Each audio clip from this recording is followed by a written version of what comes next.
जय श्री राम दोस्तों, स्वागत है आपका अपने चैनल स्टूडेंट पॉइंट वीडी में। तो आई होप आप सभी लोग अच्छे होंगे। तो जैसा कि आप सभी को पता है, हम एचपी टेट पॉलिटी सेक्शन आपके लिए लेके आए हैं। इससे पहले हमने वीडियो नंबर 6 तक अपनी कंप्लीट कर ली है। आज हम वीडियो नंबर 7 में आपको गवर्नर्स के और स्टेट लेजिस्लेचर के बारे में पढ़ाएंगे, जो कि एग्जाम पॉइंट ऑफ व्यू से बहुत इंपॉर्टेंट रहने वाला है। तो आज की वीडियो शुरू करते हैं। वीडियो शुरू करने से पहले मुझे जल्दी से आप बताएं कि आपको प्रीवियस वीडियोस जो कैसी लगी, कुछ उसमें चेंज लाने हो तो जल्दी से मुझे कमेंट बॉक्स में जरूर बताएं कि आपको पहले वाली वीडियोस कैसी लगी। तो आज की वीडियो शुरू करते हैं। तो गवर्नर, सबसे पहले आपको पता होना चाहिए गवर्नर कौन से पार्ट में आता है आपके पास। तो गवर्नर आपके पास कौन से पार्ट में आता है? पार्ट नंबर 6 में गवर्नर को आते हैं, जो कि हमारे पास आर्टिकल नंबर 152 से 237 के बीच रहता है। इससे पहले हमने पार्ट 1, 2, 3, 4 आपको डिस्कस कर लिए थे। पार्ट 5 तक डिस्कस कर लिया था। पार्ट 5 में हमने क्या पढ़ा था? पार्ट 5 आर्टिकल कहां से कहां तक आता है दोस्तों, जल्दी से मुझे बताएंगे। पार्ट 5 आर्टिकल आता है आपके पास 52 से लेके 151 तक, ठीक है। पार्ट 4 हमने आर्टिकल डिस्कस किया था। पार्ट 4 आर्टिकल्स कहां से कहां तक आता था आपको बताया मैंने। 36 से 51 तक पार्ट 4 आता था। 12 से लेके 35 तक पार्ट 3 आता था। 5 से लेके 11 तक पार्ट 2 आता था। और पार्ट 1 में 4 आर्टिकल थे। ये हम सब कुछ डिस्कस कर चुके हैं। तो आज की वीडियो में हम जो डिस्कस करने वाले हैं वो गवर्नर और स्टेट लेजिस्लेचर के बारे में डिस्कस करने वाले हैं, जो कि आपको पार्ट नंबर 6 में ये आता है। तो आप सभी को पता होगा कि पार्ट जो हमारा सिस्टम है वो क्या है आपके पास? पार्लियामेंट्री सिस्टम है, ठीक है दोस्तों। पार्लियामेंट्री सिस्टम क्या है हमारे पास? ड्यूल एग्जीक्यूटिव सिस्टम है। मतलब इसमें जो हेड रहते हैं वो दो प्रकार के हमारे पास हेड रहते हैं। आपने यहाँ पे एक रहता है दोस्तों हमारे पास हेड ऑफ द स्टेट, ठीक है, और एक रहता है आपका हेड ऑफ द गवर्नमेंट। ये दो प्रकार के आपके पास हेड रहते हैं, ठीक है। हेड ऑफ द स्टेट में कौन से आते हैं दोस्तों? जो हमारे देश, स्टेट इसको क्या लेते हैं हम, एक एज ए इंडिया लेते हैं। तो हेड ऑफ द स्टेट में कौन कौन सी चीज आते हैं हमारे पास? एक गवर्नर आता है आपके पास, गवर्नर और प्रेसिडेंट, ठीक है दोस्तों। और हेड ऑफ द गवर्नमेंट में कौन सा आता है? जो हमारे गवर्नमेंट होती है उसका हेड कौन है? तो आपको पता है जैसे हमारे पास बीजेपी गवर्नमेंट, उसका हेड कौन है, ठीक है। तो उसमें कौन आता है? जो हमारे पास पीएम होते हैं, पीएम और दोस्तों क्या? सीएम। तो प्राइम मिनिस्टर और चीफ मिनिस्टर दोनों ही हमारे पास किसके अंदर आते हैं? हेड ऑफ द गवर्नमेंट के अंदर आते हैं। और हेड ऑफ द स्टेट के अंदर क्या आते हैं आपके पास दोस्तों? गवर्नर और प्रेसिडेंट। तो दोस्तों आपको पता भी होना चाहिए कि गवर्नर पोस्ट जो थी वो क्यों हमारे संविधान में गवर्नर को रखा गया है। तो इसके पीछे दोस्तों कुछ कारण थे, ठीक है। पहले इसके पीछे बहुत सी डिबेट हुई थी कि गवर्नर पोस्ट को हमारे को खत्म कर देना चाहिए, गवर्नर होने नहीं चाहिए। पर इसके पीछे रीजन ये था कि जो हमारा पार्लियामेंट्री सिस्टम है, ठीक है दोस्तों, वो कैसा है? ड्यूल सिस्टम है। आपने देखा होगा जो हमारे पास पार्लियामेंट सिस्टम, उसमें क्या होता है दोस्तों? एक अपर हाउस होता है, एक लोअर हाउस होता है, और एक दोस्तों क्या होता है, जैसे राज्यसभा अपर हाउस आ जाता है, लोअर हाउस आपका लोकसभा जाता है। और साथ में क्या होता है दोस्तों? उनका हेड कौन होता था हमारे पास? एक प्रेसिडेंट। इससे मतलब ये क्या था हमारे पास? सिस्टम है, ठीक है। वैसे ही हमने क्या सोचा कि हम भी अपने क्या बोलते हैं प्रोविंसेस में, मतलब हम भी अपने स्टेट में भी ऐसा ही एक हाउस करें। तो स्टेट में क्या हुआ दोस्तों? हमारे पास legislative assembly, legislative council plus governor, जो हमारे हेड ऑफ द गवर्नमेंट होता, जो उनको उनकी देख रेख करने के लिए कि कुछ वो गलत ना करे, तो उसके लिए क्या बनाया गया हमारे पास? गवर्नर पोस्ट को बनाया गया। एक और रीजन था दोस्तों गवर्नर के लिए, गवर्नर एक एज अ गवर्नर हमारे देश में रखने का, ठीक है, कि एक गवर्नर से क्या होता है दोस्तों? हमारे को ना कंट्रोल मिलता है एक प्रकार से, ठीक है। आपको सबको पता होगा कि पावरफुल कौन सा हमारे देश में? यूनियन, मतलब सेंट्रल गवर्नमेंट क्या होती है? ज्यादा पावरफुल होती है, ठीक है। अब गवर्नर किसके होते हैं हमारे पास? स्टेट के गवर्नर होते हैं। और उनको अपॉइंट कौन करता है? प्रेसिडेंट उनको अपॉइंट करता है। मतलब एक प्रकार से किसका कंट्रोल है, ठीक है, स्टेट पे किसका कंट्रोल है? गवर्नर का कंट्रोल होता है। किसका कंट्रोल होता है? गवर्नर का कंट्रोल होता है स्टेट पे, ठीक है। और गवर्नर को कौन अपॉइंट करता है हमारे पास? प्रेसिडेंट अपॉइंट करता है। गवर्नर को कौन अपॉइंट करता है? प्रेसिडेंट अपॉइंट करता है। अगर प्रेसिडेंट गवर्नर को अपॉइंट कर रहा है तो एक प्रकार से किसका कंट्रोल आ गया? एक प्रकार से यूनियन का कंट्रोल आ गया, ठीक है दोस्तों। और गवर्नर की एक और बात है कि गवर्नर हमारे पास आपके पास स्टेट इमरजेंसी भी लगवा सकता है, ठीक है। तो ऐसे इन सब कारण को देख के हमारे को क्या बनाया गया? गवर्नर एक पोस्ट बनाई गई। तो ये हम सारी चीजें आगे भी डिस्कस करेंगे। तो हमारे पास कौन से सिस्टम होते हैं? दो प्रकार के सिस्टम होते हैं, हेड ऑफ द स्टेट और एक हेड ऑफ द गवर्नमेंट। ये मैंने आपको बता दिया, ठीक है।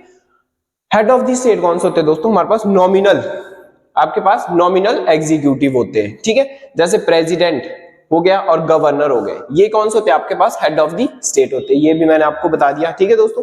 नेक्स्ट आपके पास जो हेड ऑफ द गवर्नमेंट होते हैं वो कौन से होते हैं? आपके पास रियल एग्जीक्यूटिव होते हैं, मतलब रियल पावर्स किसके पास है? आपके पास हेड ऑफ द गवर्नमेंट के पास है, ठीक है। और हेड ऑफ द गवर्नमेंट कौन से होते हैं दोस्तों? हमारे पास प्राइम मिनिस्टर्स हो गए आपके, ठीक है, प्राइम मिनिस्टर्स हो गए, चीफ मिनिस्टर्स हो गए, ये मैंने आपको बता दिया, ठीक है। Head of the government, government का हेड कौन है आपके पास? प्राइम मिनिस्टर्स और चीफ मिनिस्टर्स। और अगर आपका स्टेट की बात करें तो हेड ऑफ द स्टेट कौन है आपके पास? President. Head of the state क्या है आपके पास? प्रेसिडेंट और गवर्नर। प्रेसिडेंट और गवर्नर के आपके पास हेड ऑफ द स्टेट है। नेक्स्ट जो है आपके पास, ये आपके लिए जरूरी नहीं दोस्तों, हेड ऑफ द गवर्नमेंट के पास real power, policies making, governance. जो हेड ऑफ द स्टेट होते हैं सिर्फ सिंबॉलिकल और लिमिटेड अथॉरिटी होती है उनके पास। जो हमारे पास प्रेसिडेंट और गवर्नर होते हैं उनके पास लिमिटेड अथॉरिटीज होती है। और जो हेड ऑफ द गवर्नमेंट होते हैं, government head of the government कौन होते हैं दोस्तों? हेड ऑफ द गवर्नमेंट होते हैं आपके पास, जो आपके पास पीएम होते हैं, सीएम होते हैं, ठीक है, उनके पास रियल पावर्स होती है, वो लॉज बना सकते हैं हमारे देश के, ठीक है, पॉलिसीज बना सकते हैं, गवर्नेंस कर सकते हैं। तो रियल हेड हम किसको मानते हैं? हेड ऑफ द गवर्नमेंट को मानते हैं। तो नेक्स्ट आपके पास देखो, ये मैंने आपको बता दिया, head of the state president होता है, हेड ऑफ द, ठीक है, ये आपके लिए इंपॉर्टेंट नहीं है। हाँ जी, गवर्नर, जो आज का मेन टॉपिक हमारे पास, वो क्या आपके पास? गवर्नर है, और बहुत इंपॉर्टेंट टॉपिक है दोस्तों गवर्नर। पार्ट 6 में ये आता है, ठीक है दोस्तों। किस में आता है? पार्ट गवर्नर किस में आता है? पार्ट 6 में आता है दोस्तों, वेरी इंपॉर्टेंट। जितने भी हमारे पास स्टेट लेजिस्लेचर है वो सारा किस में आता है? पार्ट 6 के अंदर आता है। तो गवर्नर क्या होता है दोस्तों? सबसे पहले आपको पता होना चाहिए, हेड ऑफ द स्टेट होता है। इसकी पावर्स और प्रेसिडेंट की पावर्स क्या रहती है? हमारे पास सेम जैसी रहती है, कुछ पावर्स है जो अलग रहती है, वो मैं आपको बता दूंगा, ठीक है। हेड ऑफ द स्टेट जो हमारे पास कौन रहता है? गवर्नर रहता है, ठीक है। हमारे राज्य का प्रमुख किसको माना गया है? गवर्नर को माना गया है। राज्यपाल जिसको हम हिंदी में बोलते हैं, राज्यपाल को माना गया है, ठीक है। एक प्रकार से डी ज्यूरी अथॉरिटीज होती है, power similar to the president at state level, मतलब जो इसकी पावर्स होती है वो स्टेट लेवल में सिमिलर होती है, जैसे आपके पास प्रेसिडेंट की पावर्स होती है, ठीक है, राष्ट्रपति की जो पावर्स होती है वैसी सेम पावर्स होती है किसकी? हमारे पास राज्यपाल की। सबसे पहले आपको यह पता होना चाहिए कौन से आर्टिकल के अंदर आता है राज्यपाल, 153 से लेके 167 तक। आगे हम एक एक आर्टिकल भी डिस्कस करेंगे कि कौन कौन से आर्टिकल इनकी ओथ आती है, ठीक है, टर्म एंड कंडीशंस क्या होती है इनके, तो वो हम आगे डिस्कस करेंगे एक एक आर्टिकल्स के अंदर। नेक्स्ट आपके पास अपॉइंटमेंट, सबसे वेरी दोस्तों वेरी इंपॉर्टेंट मैं इसको बोलूंगा। गवर्नर जो होता है राज्यपाल, उनको अपॉइंट कौन करता है? ठीक है, तो ये क्वेश्चन बहुत बार रिपीट भी हुआ है। तो उनको अपॉइंट कौन करता है दोस्तों? हमारे पास राष्ट्रपति उनको अपॉइंट करता है, प्रेसिडेंट उनको अपॉइंट करता है, किसको? आपके पास गवर्नर को। नेक्स्ट आपके पास इनके लिए कोई इलेक्शंस नहीं होते हैं, ठीक है। और ये कौन से आर्टिकल के अंदर अपॉइंट करता है, ये इंपॉर्टेंट है। ये कौन से आर्टिकल के अंदर अपॉइंट करता है? तो ये करता है आपके पास आर्टिकल नंबर 155 के अंदर, ठीक है। आर्टिकल नंबर 155 के अंदर हमारे पास राष्ट्रपति किसको अपॉइंट कर सकता है? गवर्नर को अपॉइंट कर सकता है, राज्यपाल को अपॉइंट कर सकता है। वेरी इंपॉर्टेंट दोस्तों। नेक्स्ट आपके पास oath and roles, very important, very important. आपको पता है प्रेसिडेंट को ओथ कौन दिलाता है? मुझे जल्दी से कमेंट बॉक्स में पहले इसका आंसर दो, क्योंकि हमने राष्ट्रपति पढ़ लिया है, ठीक है। पार्ट 5 में हमने प्रेसिडेंट को डिस्कस किया था, तो वहां मैंने आपको बताया था कि प्रेसिडेंट को शपथ कौन दिलाता है। तो इसका आंसर मुझे जल्दी से आप कमेंट बॉक्स में देंगे, ठीक है। आपका साथ साथ रिवीजन भी चलता रहेगा, ठीक है। जल्दी से मुझे इसका आंसर कमेंट बॉक्स में दे कि प्रेसिडेंट को शपथ कौन दिलाता है। तो आपको मैं बता दूं, जो हमारे पास राज्यपाल होते हैं उनको शपथ कौन दिलाता है? Very important, chief justice of high court, ठीक है। वेरी इंपॉर्टेंट, ठीक है। गवर्नर जो हमारे राज्यपाल है उनको शपथ कौन दिलाता है? तो शपथ दिलाता है उनको हमारे पास हमारे मुख्य न्यायाधीश द्वारा शपथ दिलाई जाती है। और वो मुख्य न्यायाधीश हाई कोर्ट के होने चाहिए। चीफ जस्टिस किसके होने चाहिए? हाई कोर्ट के होने चाहिए। जो हमारे पास गवर्नर होता है वो सेंट्रल गवर्नमेंट का एम्प्लॉय नहीं होता है, ठीक है, वो किसी का एम्प्लॉय नहीं है। तो ये भी आप याद रखें, ठीक है। और ये सिस्टम हमारे पास, सिमिलर सिस्टम हमारे पास कनाडा में भी ये फॉलो होता है। तो आपको सिर्फ एचपी टेट के हिसाब से अगर आपको लर्न करना है तो एचपी टेट के हिसाब से आपको इतना लर्न होना चाहिए कि राज्यपाल को शपथ कौन दिलाता है। तो राज्यपाल को शपथ कौन दिलाता है दोस्तों? हमारे पास राज्य का मुख्य न्यायाधीश, तो इनको क्या दिलाता है? शपथ दिलाता है। नेक्स्ट आपके पास क्वालिफिकेशन, क्या क्या क्वालिफिकेशन होनी चाहिए आपके पास राज्यपाल बनने के लिए? तो इसकी ज्यादा क्वालिफिकेशन नहीं होनी चाहिए। एक तो सिटीजन ऑफ इंडिया, भारत का नागरिक होना चाहिए। मिनिमम एज कितनी होनी चाहिए गवर्नर बनने के लिए? 35 इयर्स होनी चाहिए। और मुझे कमेंट बॉक्स में आप बताओ, क्योंकि आई होप आपने मेरी प्रीवियस वीडियोस देख रखी होगी, तो कमेंट बॉक्स में मुझे जल्दी से बताएंगे कि लोकसभा के मेंबर के लिए कितनी आपके पास मिनिमम एज रहनी चाहिए और राज्यसभा के मेंबर के लिए कितनी आपके पास मिनिमम एज रहनी चाहिए। इसका आंसर मुझे आप कमेंट बॉक्स में देंगे, क्योंकि आई होप आपने जो प्रीवियस वीडियोस देख रखी होगी तो नोट्स तो आपने जरूर बनाए होंगे। और अगर आपको हमारी पीडीएफ चाहिए तो आप हमारे टेलीग्राम चैनल को ज्वाइन कर सकते हैं या हमें इंस्टा पे मैसेज कर सकते हैं, जिसका लिंक आपको हमारे डिस्क्रिप्शन बॉक्स में मिल जाएगा। एक मिनिमम प्राइस में हम आपको पीडीएफ प्रोवाइड करवा देंगे। नेक्स्ट आपके पास शुड बी अ पॉलिटिकल, इतना जरूरी नहीं है आपके पास। क्वालिफिकेशन सिर्फ 2 क्वालिफिकेशन आपने लर्न करनी है। एक हमारा क्या, भारत का नागरिक होना चाहिए और मिनिमम एज कितनी होनी चाहिए इसकी? 35 इयर्स होनी चाहिए। नेक्स्ट जो आपके पास है रेजिडेंस एंड टर्म, तो इतना आपके पास, इतना ये भी इंपॉर्टेंट नहीं है। रेजिडेंस आपके जिनको राजभवन मिलता है, आप सभी को पता भी होगा, इनका कोई फिक्स टर्म नहीं है, ठीक है, क्योंकि ये कौन अपॉइंट करता है इनको? राष्ट्रपति अपॉइंट करता है, ठीक है, और राष्ट्रपति ही इनको हटा सकता है, तो इनका कोई फिक्स टर्म नहीं है। बट जनरली ये 5 साल के लिए चुने जाते हैं, ये वेरी इंपॉर्टेंट है। जनरली ये 5 सालों के लिए चुने जाते हैं, बट इनका कोई फिक्स टर्म नहीं। इनको 5 साल से पहले भी हटा दिया जाता है प्रेसिडेंट द्वारा। ये बहुत बार क्वेश्चन आता है कि जो आपके पास गवर्नर होते हैं, राज्यपाल होते हैं, उनको कौन हटाता है, कौन उनको रिमूव कर सकता है? तो उनको रिमूव कर सकता है आपके पास राष्ट्रपति, उनको रिमूव कर सकता है और राष्ट्रपति ही उनको अपॉइंट करता है। सिर्फ उनकी जो शपथ होती है, ठीक है, वो उनको कौन दिलाता है? Chief justice of high court दिलाता है। तो ये बातें कुछ इंपॉर्टेंट आपको जरूरी है।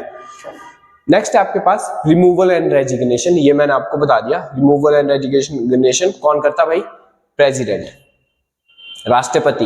राष्ट्रपति इसको रिमूव कर सकता है, ठीक है। Can be serve multiple terms, resignation submitted to president. अपना रेजिग्नेशन बहुत बार ये क्वेश्चन आता है दोस्तों, कोई भी कॉम्पिटेटिव एग्जाम दोगे आपके पास तो ये वाला क्वेश्चन बहुत इंपॉर्टेंट है कि जो आपके पास राज्यपाल है वो अपना रेजिग्नेशन किसको सबमिट करता है? तो वो किसको करता है दोस्तों? आपके पास राष्ट्रपति को वो सबमिट करता है। कैन बी गवर्नर ऑफ 2 और मोर स्टेट, हाँ ये क्वेश्चन मुझे आपसे पूछना है कि जो गवर्नर है हमारे देश के राज्यपाल है, क्या वो 2 स्टेटों के राज्यपाल रह सकते हैं? एक साथ वो क्या 2 स्टेटों के राज्यपाल रह सकते हैं? तो जल्दी से मुझे इसका आंसर बताओ जिन बच्चों को ये पता है, नहीं तो मैं अगली स्लाइड में आपको बताता हूं। हाँ जी, वेरी वेरी वेरी इंपॉर्टेंट ये स्लाइड है कि same person can be appointed as the governor of 2 और मोर स्टेट। मतलब राज्यपाल 2 या 2 से अधिक राज्यों का क्या रह सकता है? वो राज्यपाल रह सकता है। और इसके लिए दोस्तों एक संशोधन हुआ था, वेरी इंपॉर्टेंट, और ये संशोधन आपको लर्न करना है। 7th, यहां मैंने लिखा है 7th कॉन्स्टिट्यूशनल अमेंडमेंट ऑफ 1956, मतलब 7वां संशोधन 1956 में ये संशोधन हुआ था कि एक राज्यपाल किसी 2 स्टेटों का, 2 राज्यों का राज्यपाल रह सकता है। Very important. और कौन से संशोधन में हुआ है? 7वीं संशोधन 1956 में हुआ है। इनका कोई फिक्स टर्म नहीं होता है, ये मैंने आपको बता दिया। और जनरली ये 5 सालों के लिए चुने जाते हैं, पर इनका कोई फिक्स टर्म नहीं है। राज्य अगर चाहे, राष्ट्रपति चाहे तो इनको 1 साल में भी रिमूव कर सकता है, 2 सालों में भी रिमूव कर सकता है, 6 महीनों में भी रिमूव कर सकता है। तो इनका कोई फिक्स टर्म नहीं होता है। नेक्स्ट आपके पास फंक्शंस, गवर्नर के फंक्शंस क्या होते हैं? तो गवर्नर, मैंने आपको भी शुरू में भी बताया कि जो हमारे पास राज्यपाल है उसके फंक्शंस और जो हमारे पास प्रेसिडेंट के फंक्शन है, राष्ट्रपति के फंक्शन है, वो क्या रहते हैं? हमारे पास सेम जैसे रहते हैं। पर कुछ ऐसे फंक्शन है जो आपके पास राष्ट्रपति के होते हैं और गवर्नर के नहीं होते। तो उनमें से एक function, governor does not have diplomatic military, मतलब गवर्नर कभी भी आपके पास कूटनीतिक सेना का कभी भी ऐसी यूज नहीं कर सकता, ठीक है। जैसा आपका मार्शल लॉ था, वो प्रेसिडेंट लगा सकता पर गवर्नर कभी नहीं लगा सकता, ठीक है। इमरजेंसीज होगी, इमरजेंसीज पावर, ठीक है। एक हमारे देश में क्या लगती है? 3 प्रकार की इमरजेंसी है, ठीक है दोस्तों, वो हम आगे वाली वीडियोस में पढ़ेंगे। 352, 356, 360, ठीक है। 3 प्रकार की आपके पास इमरजेंसी होती है। उनको कौन लगाता है आपके पास? राष्ट्रपति लगा सकता है, पर गवर्नर उन इमरजेंसी को कभी नहीं लगा सकता। वेरी इंपॉर्टेंट दोस्तों ये पॉइंट भी, ठीक है। तो ऐसी कुछ पावर्स है जो गवर्नर नहीं कर सकता, बट हाँ राष्ट्रपति कर सकता है।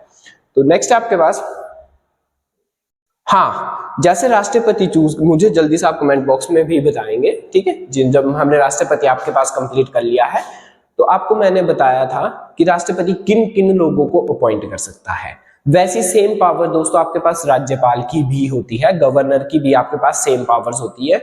बट कुछ जैसे आपके पास राष्ट्रपति किनको चुन सकता था, आपके पास प्राइम मिनिस्टर को चुन सकता था, वहीं गवर्नर आपको किसको चुन सकता है? चीफ मिनिस्टर्स को चुन सकता है। या कोई जैसे आपके पास राष्ट्रपति था वो काउंसिल ऑफ मिनिस्टर्स और आपके पास प्राइम मिनिस्टर को वो क्या करता था? अपॉइंट करता था। वहीं राज्यपाल किसको अपॉइंट करता है? चीफ मिनिस्टर और उनके अदर मिनिस्टर को कौन अपॉइंट करता है? राज्यपाल अपॉइंट करता है। एडवोकेट जनरल, राज्यपाल किसको अपॉइंट कर सकता है? एडवोकेट जनरल को अपॉइंट कर सकता है। वहीं राष्ट्रपति किसको अपॉइंट करता था? अटॉर्नी जनरल को अपॉइंट करता था। वेरी इंपॉर्टेंट दोस्तों, यहाँ पे एडवोकेट जनरल है, वहां पे अटॉर्नी जनरल था। अगर आप इनके दोनों के डिफरेंस करके अगर आप लर्न करोगे, ठीक है, तो आपके लिए बहुत इजी रहेगा इसको लर्न करना और प्रेसिडेंट को लर्न करना, क्योंकि इनकी पावर सेम सेम जैसी होती है दोस्तों, बस थोड़ा सा डिफरेंस है।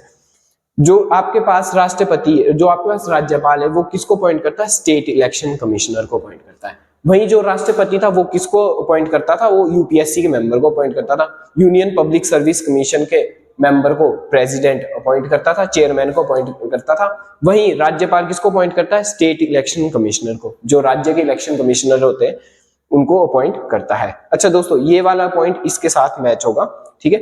Chairman of member of state public service commission, जिसको हम SPSC बोलते हैं, स्टेट पब्लिक सर्विस कमीशन, इसके चेयरमैन और मेंबर्स को कौन अपॉइंट करता है? राज्यपाल अपॉइंट करता है। और यूपीएससी के मेंबर्स को कौन अपॉइंट करता है? आपके पास प्रेसिडेंट अपॉइंट करता है।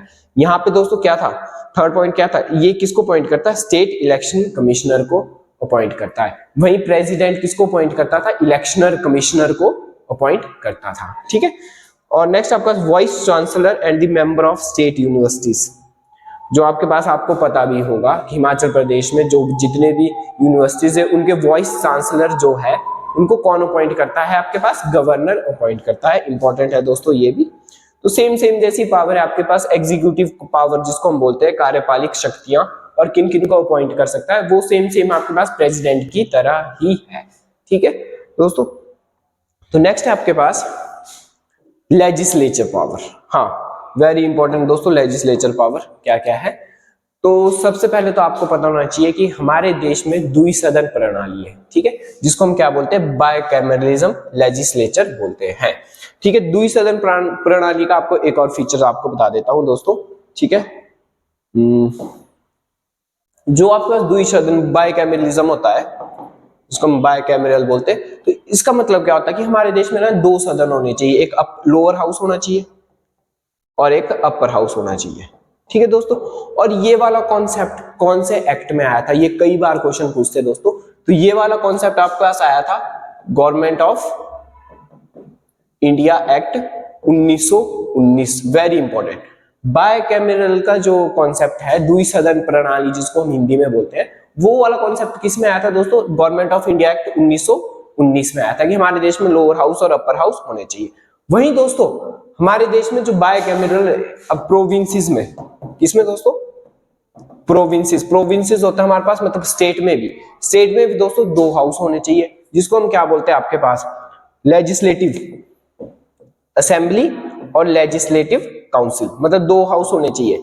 एक विधानसभा हाउस होना चाहिए, एक विधान परिषद होना चाहिए।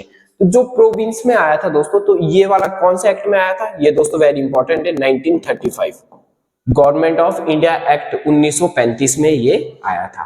तो एक बार मैं फिर से रिपीट कर देता हूं, द्विसदन प्रणाली जिसको हम हिंदी में बोलते हैं बायकैमरलिज्म, ठीक है। तो बायकैमरलिज्म हमारे पास हमारे देश में सेंटर में, जब बात करें हम किसकी बात करें? हम सेंटर की बात, सेंटर मतलब जब हम यूनियन की बात करें, तो यूनियन में जब कब आया था बायकैमरलिज्म कि हमारे देश में दो हाउस होने चाहिए? ये आया था गवर्नमेंट ऑफ इंडिया एक्ट 1919 में ये आया था।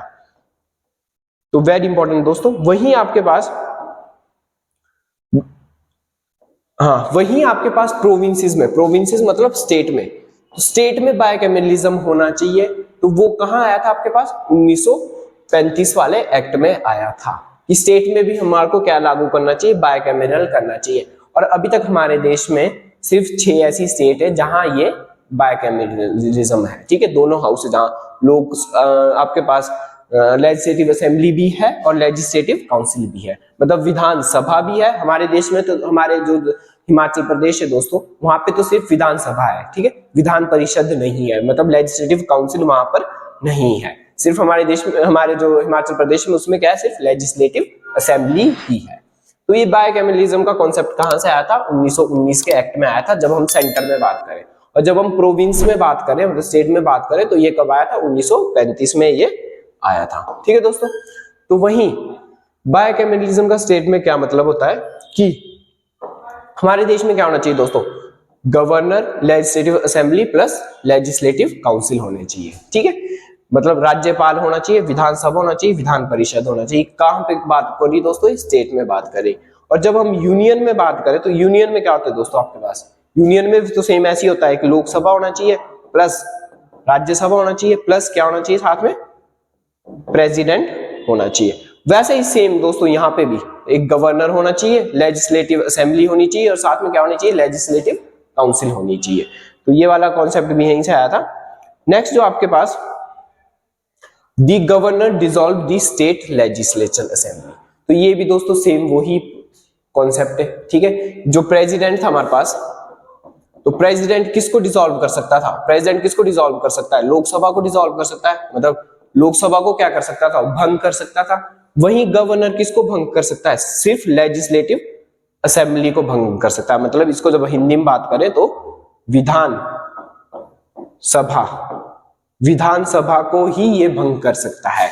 वहीं प्रेसिडेंट कभी भी दोस्तों, ये आपको सभी को पता होगा कि प्रेसिडेंट कभी भी राज्यसभा को भंग नहीं कर सकता, क्योंकि वो क्या दोस्तों, परमानेंट हाउस है। वो कौन सा हाउस है दोस्तों, परमानेंट हाउस है, ठीक है। तो प्रेसिडेंट कभी भी राज्यसभा को भंग नहीं कर सकता। वहीं जो आपके पास गवर्नर है, सेम दोस्तों, गवर्नर जो राज्यपाल है, वो कभी भी आपके पास लेजिस्लेटिव काउंसिल को भंग नहीं कर सकता, मतलब विधान, जिसको बोलते हैं हम विधान परिषद को कभी भी वो भंग नहीं कर सकता। मतलब तो हमारे स्टेट में क्या है, एक प्रकार से दो सदन है, द्विप्रणाली सदन है, ठीक है। एक क्या है, लेजिस्लेटिव असेंबली, जिसको हम हिंदी में क्या बोलते हैं, विधानसभा, और एक क्या दोस्तों, लेजिस्लेटिव काउंसिल है, जिसको हिंदी में हम क्या बोलते हैं, विधान परिषद। तो लेजिस्लेटिव असेंबली किसकी तरह काम करती है, लोकसभा की तरह काम करती है, और लेजिस्लेटिव काउंसिल किसकी तरह काम करती है, राज्यसभा की तरह काम करती है। तो लेजिस्लेटिव काउंसिल कभी भी भंग नहीं की जाती, मतलब राज्यसभा कभी भी प्रेसिडेंट द्वारा भंग नहीं कर सकते, और लेजिस्लेटिव काउंसिल कभी भी भंग नहीं होती गवर्नर द्वारा। और लेजिस्लेटिव असेंबली और आपके पास क्या बोलते हैं, लोकसभा, ये दोनों की जो लोकसभा आपके पास, उसको कौन भंग कर सकता है, प्रेसिडेंट भंग कर सकता है। और लेजिस्लेटिव असेंबली को कौन भंग कर सकता है, आपके पास गवर्नर भंग कर सकता है। तो मतलब इनकी जो पावर्स है वो क्या है, आपके पास सेम जैसी रहती है। नेक्स्ट आपके पास पावर्स ऑफ द गवर्नर, इसके बाद हम राज्यपाल की कुछ पावर पढ़ेंगे। लेजिस्लेटिव पावर्स हमने पढ़ लिया, ठीक है। हाँ, वेरी इंपॉर्टेंट, इसकी पावर्स और प्रेसिडेंट की पावर्स क्या होती है, सेम जैसे होती है, मैंने आपको बताया था, ठीक है। वही मैं आपको एक बार रिपीट और करूंगा। जो हमारे पास प्रेसिडेंट है, ठीक है, वो राज्यसभा में कितने मेंबर को चूज कर सकता है, ये मैंने आपको बता रखा है। और मुझे जल्दी से इसका कमेंट बॉक्स में आंसर दीजिए, ठीक है दोस्तों, जल्दी से मुझे कमेंट बॉक्स में इसका आंसर दीजिए कि जो हमारे पास प्रेसिडेंट है वो कितने लोगों को चूज कर सकता है राज्यसभा में। तो वो कितने लोगों को चूज कर सकता है दोस्तों, 12 लोगों को चूज कर सकता है। वहीं गवर्नर दोस्तों, वहीं अब गवर्नर की बात करूं तो राज्यसभा प्रेसिडेंट कितने लोगों को चूज कर सकता है, 12 लोगों को चूज कर सकता है, कहां पे, राज्यसभा में, ठीक है।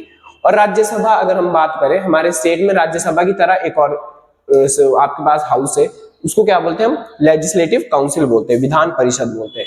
तो गवर्नर भी दोस्तों 1/6 मेंबर, वेरी इंपॉर्टेंट क्वेश्चन है, 1/6 मेंबर अपॉइंट करता है, कहां पे, लेजिस्लेटिव काउंसिल में, वेरी इंपॉर्टेंट, लेजिस्लेटिव काउंसिल में, ठीक है, ना कि लेजिस्लेटिव असेंबली में। तो इसमें कंफ्यूज मत होना, लेजिस्लेटिव काउंसिल होती है आपके पास विधान परिषद, और लेजिस्लेटिव असेंबली होती है आपके पास विधानसभा। और हमारे हिमाचल प्रदेश में सिर्फ लेजिस्लेटिव असेंबली ही है। लेजिस्लेटिव काउंसिल सिर्फ हमारे पास 6 ऐसी स्टेट है जहां पे लेजिस्लेटिव काउंसिल है।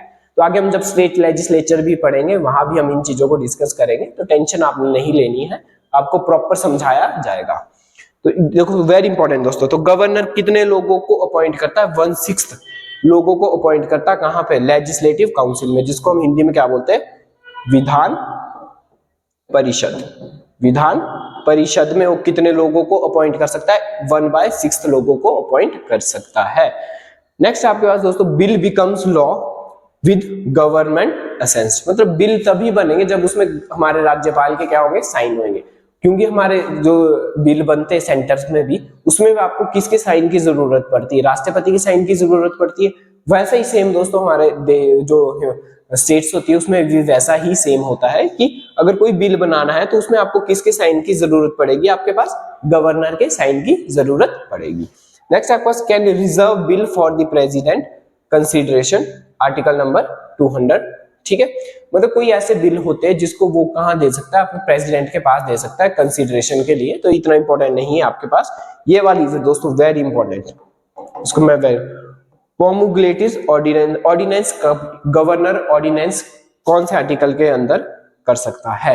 तो आर्टिकल नंबर 213 के अंदर क्या कर सकता है? Governor ordinance. ऑर्डिनेंस को क्या बोलते हैं दोस्तों हिंदी में? जल्दी से मुझे बताएंगे। अध्यादेश। ठीक है, ये हमने प्रेसिडेंट के बारे में भी पढ़ा था। तो गवर्नर ऑर्डिनेंस कौन से आर्टिकल के अंदर कर सकता है? 213 आर्टिकल के अंदर कर सकता है। वहीं मैं आपसे सेम क्वेश्चन दोस्तों, यही सेम क्वेश्चन पूछने वाला हूं कि प्रेसिडेंट कौन से आर्टिकल के अंदर ऑर्डिनेंस इशू करता है? मतलब जो हमारे देश का राष्ट्रपति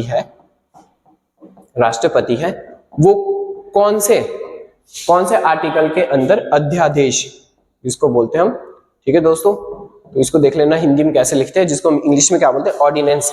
तो प्रेसिडेंट किस आर्टिकल के अंदर ऑर्डिनेंस इशू कर सकता है? तो मुझे जल्दी से बताएंगे इसका आंसर आप। ये मैंने कर रखा, तो इसका आर्टिकल को भी याद रखना, 123।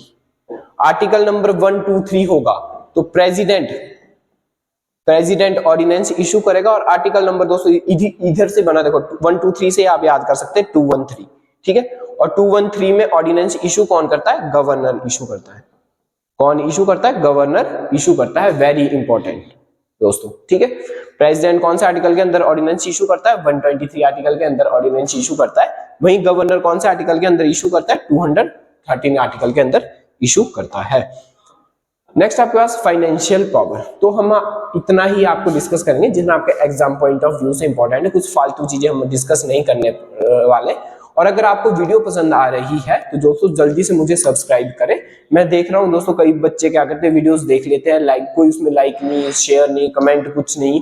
अगर आपको सच में यूजफुल लगता है कंटेंट तो हमारे चैनल को सब्सक्राइब जरूर करें। ठीक है, लाइक और शेयर जरूर करें अपने दोस्तों को। जिन बच्चों को HB टेट की तैयारी करनी है आर्ट्स वालों ने, तो उनको लिए शेयर जरूर करें। तो नेक्स्ट आपके पास फाइनेंशियल पावर। फाइनेंशियल पावर क्या रहती है हमारे पास? गवर्नर की। तो सेम दोस्तों वैसे ही जैसे आपके पास प्रेसिडेंट की पावर्स है, तो मनी बिल रिक्वायर तो financial money bill requires a governor prior approval. Same दोस्तों वैसे ही, क्योंकि जब मनी बिल कहां आता है आपको ये पता होना चाहिए, मैंने बता रखा है। मनी बिल कहां पे आता है दोस्तों? हमेशा लोकसभा में ही आता है। और कौन से आर्टिकल के अंदर आता है मुझे जल्दी से कमेंट बॉक्स में बताओ दोस्तों, मैंने ये पढ़ा रखा है आपको। वेरी इंपॉर्टेंट क्वेश्चन है ये। ठीक है, तो मनी बिल कौन से आर्टिकल के अंदर आता है आपके पास? तो जल्दी से मुझे कमेंट बॉक्स में इसका आंसर देंगे आप। और मनी बिल कहां पता? सिर्फ लोकसभा में आता है। और मनी बिल को लाने से पहले किसकी परमिशन की जरूरत पड़ती है आपके पास? प्रेसिडेंट की परमिशन की जरूरत पड़ती है। वहीं अगर हमने स्टेट में लाना हो मनी बिल, राज्य में अपने मनी बिल लाना हो, तो उसमें आपको किसकी परमिशन की जरूरत पड़ेगी? गवर्नर के परमिशन की जरूरत पड़ेगी। तो यही भी दोस्तों सेम जैसी पावर है कि आपके पास राष्ट्रपति और गवर्नर की। तो वेरी इंपॉर्टेंट है ये भी। नेक्स्ट आपका जुडिशियल रिव्यूज। तो बहुत इंपॉर्टेंट है दोस्तों, ये गलत लिखा है यहाँ पे। ठीक है, अभी मैं बता दूं, जो आपके पास गवर्नर किन लोगों को अपॉइंट कर सकता है? वो सिर्फ डिस्ट्रिक्ट कोर्ट के जजेस को ही अपॉइंट कर सकता है, ना कि हाई कोर्ट के जजेस को। और मुझे जल्दी से बताओ हाई कोर्ट के जजेस को कौन अपॉइंट करता है? जल्दी से मुझे कमेंट बॉक्स में बताओ, हाई कोर्ट के जजेस को कौन अपॉइंट करता है? तो ये कौन अपॉइंट करता है दोस्तों? प्रेसिडेंट अपॉइंट करता है। कहां को? हाई कोर्ट के जजेस को। यहां पे मैंने गलत लिखा है दोस्तों, इसको रिमूव कर लेना, ठीक है। सिर्फ जो गवर्नर है हमारे देश का, राज्यपाल है जो, वो किसको अपॉइंट कर सकता है? सिर्फ डिस्ट्रिक्ट कोर्ट वाले जजेस को ही अपॉइंट कर सकता है। और ये क्वेश्चन दोस्तों एग्जाम में आता है, क्योंकि यहाँ पे हमारे को क्या लगता है कि गवर्नर को शपथ कौन दिलाता है? हाई कोर्ट के जज दिलाते हैं। तो क्या पता हाई कोर्ट के जज को भी गवर्नर अपॉइंट करता होगा, पर नहीं, हाई कोर्ट के जजेस को प्रेसिडेंट अपॉइंट करता है। पर हाँ, गवर्नर को जब शपथ दिलानी हो तो शपथ कौन दिलाता है आपके पास? हाई कोर्ट के चीफ जस्टिस दिलाता है, पर उनको अपॉइंट प्रेसिडेंट करता है। वेरी इंपॉर्टेंट दोस्तों। तो ये पढ़ लिया हमने कि आपके पास जो जुडिशियल रिव्यूज थे, ठीक है, जो अपॉइंट वो किसको करता है दोस्तों? डिस्ट्रिक्ट कोर्ट के जजेस को ही अपॉइंट करता है। वेरी इंपॉर्टेंट, यहाँ पे हाई कोर्ट नहीं होगा दोस्तों, ठीक है। तो हाई कोर्ट नहीं होगा, यहाँ पे हाई कोर्ट के जजेस नहीं होंगे। वो सिर्फ किसको अपॉइंट करता है? सिर्फ डिस्ट्रिक्ट कोर्ट के जजेस को अपॉइंट करता है। नेक्स्ट आपके पास जो रहता है pardoning power. Very very very important दोस्तों। तो सेम मैंने क्या बोला, आपके पास जो राष्ट्रपति की पावर्स है और आपके पास जो गवर्नर की पावर्स है, वो क्या रहती है आपके पास? सेम सेम जैसी रहती है। तो गवर्नर के पास भी क्या आपके पास पार्डनिंग पावर होती है। पार्डनिंग पावर क्या होती है? क्षमादान करने की पावर्स होती है। मैंने आपको राष्ट्रपति के टाइम भी बताया था कितनी पावर्स होती है आपके पास? राष्ट्रपति के पास 5 प्रकार की क्या होती है? पार्डन पावर्स होती है। क्षमादान वाली पावर्स कितनी होती है? 5 प्रकार की होती है। जो हमने 5 प्रकार की पावर्स पढ़ी थी, वैसी सेम आपके पास गवर्नर के पास भी ऐसी पावर होती है। और मुझे जल्दी से बताओ, प्रेसिडेंट के पास जो पार्डनिंग पावर है कौन से आर्टिकल के अंदर आती है? प्रेसिडेंट के पास, तो प्रेसिडेंट के पास ये कौन से आर्टिकल के अंदर आती है? 72 आर्टिकल के अंदर आती है।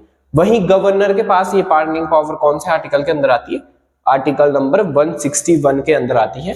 सेम ये वाली पावर्स की, government can grant a pardoning, reprise, respite and remission of state offences. हाँ, एक और बात आपको नोट कर लो यहाँ पे, गवर्नर कभी भी मृत्युदान मृत्यु जो सजा होती है, ठीक है, फांसी वाली सजा, उस पर कभी भी पार्डनिंग पावर नहीं लगा सकता गवर्नर। हाँ, प्रेसिडेंट उसकी मृत्यु की सजा को, फांसी की सजा को रोक सकता है, पर गवर्नर कभी भी फांसी की सजा को रोक नहीं सकता है। Very important. तो इनमें से आपके पास गवर्नर के पास सिर्फ 4 ही प्रकार की पावर्स होती है। तो इतना आपको लर्न करने की जरूरत नहीं है एग्जाम पॉइंट ऑफ व्यू से, ठीक है। एचपी टैट में इतना नहीं पूछने वाले। एचपी टैट के लिए हिसाब से आपको इतना लर्न होना चाहिए। जो प्रेसिडेंट है आपके पास, उसके पास जो पार्डनिंग पावर है वो कौन से आर्टिकल के अंदर है? 72 आर्टिकल के अंदर है। वहीं आपके पास गवर्नर राज्यपाल है जो हमारे स्टेट का, उसके पास ये पार्डनिंग पावर कौन से आर्टिकल के अंदर है? आर्टिकल नंबर 161 के अंडर है। तो नेक्स्ट आपके पास, हाँ, अब हम एक एक करके आर्टिकल्स को डिस्कस करेंगे। वेरी इंपॉर्टेंट है ये सारे आर्टिकल। तो आर्टिकल नंबर 153 क्या है कि गवर्नमेंट हमारे स्टेट में, जो हमारे स्टेट जो है हिमाचल प्रदेश में, कोई ना कोई गवर्नर होना चाहिए। तो हमारे गवर्नर की बात कहां पे की है? आर्टिकल नंबर 153 के अंदर की है। नेक्स्ट आपके पास 154 के अंदर क्या है? ठीक है, जल्दी जल्दी हम इन आर्टिकल्स को पढ़ेंगे। 154 के अंदर आपके पास कि governor exercise executive powers of the state. मतलब गवर्नर के पास क्या है? हमारे पास सेम जैसे आपके पास प्रेसिडेंट के पास एग्जीक्यूटिव पावर है, वैसी पावर्स क्या है आपके पास गवर्नर के पास भी है। तो आर्टिकल नंबर 154 में ये मेंशन किया है। आर्टिकल नंबर 155 क्या आपके पास? मैंने पहले भी ये बताया था, वेरी इंपॉर्टेंट आर्टिकल, इसको मैं बोलूंगा, कई बार एग्जाम में पूछ लेते हैं इस आर्टिकल को, ठीक है। आर्टिकल नंबर 155 क्या है आपके पास कि आर्टिकल नंबर 155 बोलता है कि जो गवर्नर है हमारे स्टेट का, उसको कौन अपॉइंट करता है? तो उसको कौन अपॉइंट करता है दोस्तों? प्रेसिडेंट अपॉइंट करता है। हमेशा याद करना, हमेशा याद रखना कि जो गवर्नर है हमारे देश का, उसको प्रेसिडेंट ही अपॉइंट करेगा और प्रेसिडेंट ही उसको रिमूव करेगा। और उनको शपथ कौन दिलाएगा आपके पास? Chief justice of high court दिलाएगा, ठीक है। वेरी इंपॉर्टेंट है ये। तो ये कौन सा आर्टिकल के अंदर आता है? ये 155 आर्टिकल के अंदर आता है। आर्टिकल नंबर 156 क्या होता है इसका? Pleasure of the president. Pleasure of the president होता है इसका कि टर्म्स क्या रहती है गवर्नर की, कितने साल तक गवर्नर बनेंगे। तो ये प्लेजर ऑफ द प्रेसिडेंट पे डिपेंड करता है, राष्ट्रपति पे डिपेंड करता है कि कितने साल तक इनको गवर्नर रखना है, क्योंकि राष्ट्रपति ही उनको अपॉइंट करता है और राष्ट्रपति ही उनको आपको रिमूव करता है। तो ये इसका टर्म्स वैसे तो होता नहीं, पर जनरली 5 साल तक हमारे पास गवर्नर अपॉइंट होते हैं। तो नेक्स्ट आपके पास आर्टिकल नंबर 158, वेरी इंपॉर्टेंट। तो आर्टिकल नंबर 158 क्या बोलता है आपके पास? Oath and the office. 158 बोलता है आपके पास कि हमारे पास जो राज्यपाल है, गवर्नर है उनको ओथ कौन दिलाएगा, तो उनको ओथ कौन दिलाता है आपके पास, chief justice of high court, chief justice of high court. ये हम बहुत बार रिपीट भी कर चुके हैं और वेरी इंपॉर्टेंट क्वेश्चन है। जो चीजें मैं बार बार रिपीट कर रहा हूं वो आपके एग्जाम पॉइंट ऑफ व्यू से वेरी इंपॉर्टेंट है। तो 158 आर्टिकल ये कहता है कि जो गवर्नर की ओथ है वो कौन दिलाता है आपके पास, chief justice of high court दिलाता है। नेक्स्ट आपके पास 161, तो 161 भी मैंने आपको बता दी। 161 क्या वो बोलता है आपका पार्डनिंग पावर, क्षमादान की जो शक्ति है वो गवर्नर के पास कौन से आर्टिकल के अंदर आती है, 161 आर्टिकल के अंदर आती है। वहीं प्रेसिडेंट के पास ये पावर कौन से आर्टिकल के अंदर आती है, आर्टिकल नंबर 72 के अंदर आती है और ये हम पढ़ भी चुके हैं। नेक्स्ट आपके पास रेजिग्नेशन एंड रिमूवल, हाँ जो आपके पास, हाँ वेरी इंपॉर्टेंट, सीएम जो हमारे स्टेट का होता है, सीएम जो होता है हमारे किसका, राज्य का, वो अपना रेजिग्नेशन किसको देता है, वो अपना रेजिग्नेशन हमारे गवर्नर को देता है, मतलब राज्यपाल को वो क्या देता है, अपना रेजिग्नेशन देता है, ठीक है। और गवर्नर कैन रिमूव सीएम, हाँ वेरी इंपॉर्टेंट, मैंने आपको प्रेसिडेंट के बाद, प्रेसिडेंट जब हमने पढ़ा था वहां पे आपको बताया था कि प्रेसिडेंट हमारे प्राइम मिनिस्टर को रिमूव कर सकता है, वहीं आपके पास गवर्नर भी किसको रिमूव कर सकता है, आपके पास सीएम को रिमूव कर सकता है। तो इनकी पावर्स क्या रहती है आपके पास, सेम सेम जैसी रहती है। नेक्स्ट आपके पास फंक्शन ऑफ गवर्नर्स, हाँ गवर्नर किसको अपॉइंट कर सकता है, एडवोकेट जनरल को वो अपॉइंट कर सकता है, जिसको हम बोलते हैं महाधिवक्ता की नियुक्ति कर सकता है। वहीं आपके पास प्रेसिडेंट किसको अपॉइंट करता था, अटॉर्नी जनरल ऑफ इंडिया को अपॉइंट कर सकता है, और गवर्नर किसको अपॉइंट कर सकता है, एडवोकेट जनरल ऑफ स्टेट को अपॉइंट कर सकता है। तो थोड़ा थोड़ा ही डिफरेंस, इसमें कुछ ज्यादा डिफरेंस नहीं है।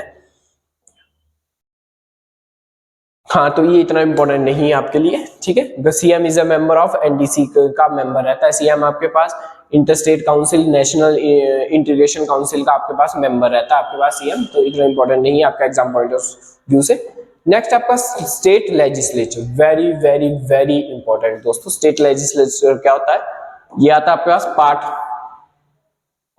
पार्ट 6 में ही स्टेट लेजिस्लेचर की बात की है।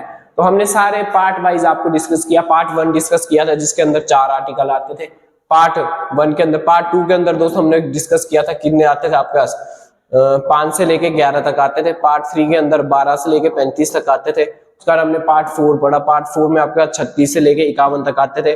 पार्ट 5 पढ़ा, उसमें 52 से लेके 151 तक आते थे। पार्ट 6 पढ़ रहे, ठीक है, 152 से लेके 237 तक आते, ठीक है। तो आपका स्टेट लेजिस्लेचर भी किसके अंदर आता है, आपका पार्ट 6 के अंदर ही आता है। तो इसकी हम कुछ पावर्स पढ़ेंगे, वेरी इंपॉर्टेंट है दोस्तों। स्टेट लेजिस्लेचर का जो स्ट्रक्चर है वो कैसा रहता है आपके पास, तो स्टेट लेजिस्लेचर का स्ट्रक्चर क्या आपका यूनिकैमरल है, ठीक है।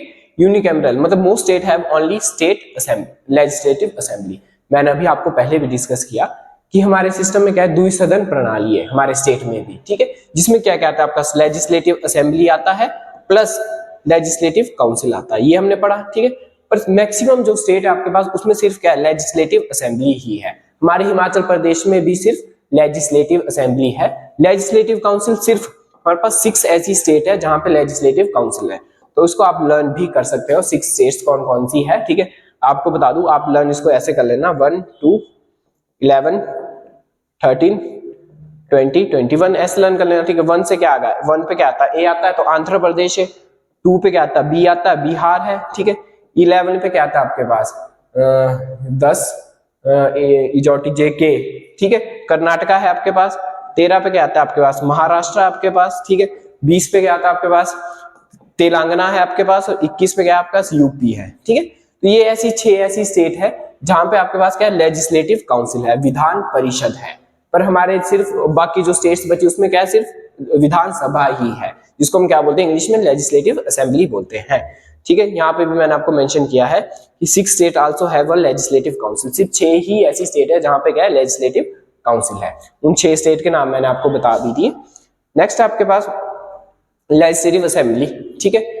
डायरेक्टली जो आपका लेजिस्लेटिव असेंबली क्या है, जैसे हमारे हिमाचल प्रदेश में, ठीक है, 68 क्या है, 68 आपका एमएलए, तो कौन चुन करता है उनको, डायरेक्टेड इलेक्टेड बाय पीपल, मतलब हम लोग वोट करते हैं तभी वो चुने जाते हैं, तो वो इलेक्टेड बाय पीपल हो जाते हैं, ठीक है।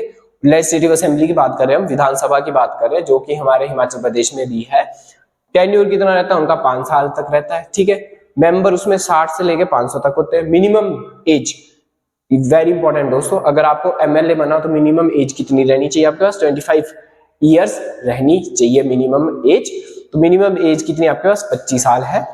तो नेक्स्ट आपके पास जो रहता है आपके पास, इसमें और कुछ इंपॉर्टेंट नहीं। लेजिस्लेटिव काउंसिल के बारे में वह है विधान परिषद।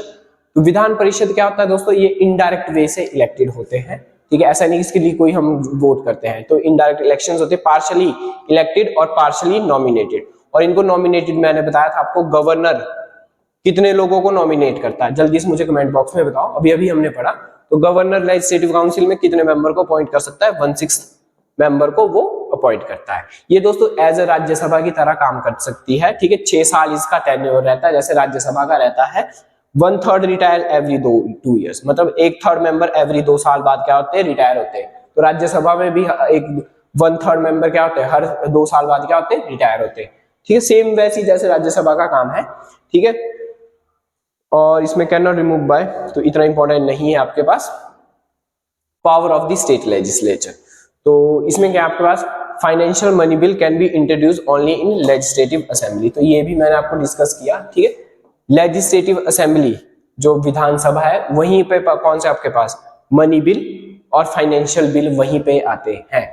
Very important. जहां जिस आपका 6 ऐसी स्टेट है जहां पे क्या आपका लेजिस्लेटिव असेंबली भी है और लेजिस्लेटिव काउंसिल भी है। अगर वहां पे मनी बिल लाना हो तो वो कहां पे आएगा? लेजिस्लेटिव असेंबली में आएगा। बस आप ऐसे लर्न कर लो कि ये एज अ लोकसभा की तरह काम करती है, क्योंकि मनी बिल भी अगर हमको सेंटर में मनी बिल लाना हो तो वो कहां लाना पड़ता है? लोकसभा में लाना पड़ता है। वहीं अगर हमारे को स्टेट में मनी बिल लाना हो तो वो कहां लाना पड़ेगा? लेजिस्लेटिव असेंबली में लाना पड़ेगा। Executive control CM and ministers को कंट्रोल कर सकता है, ठीक है।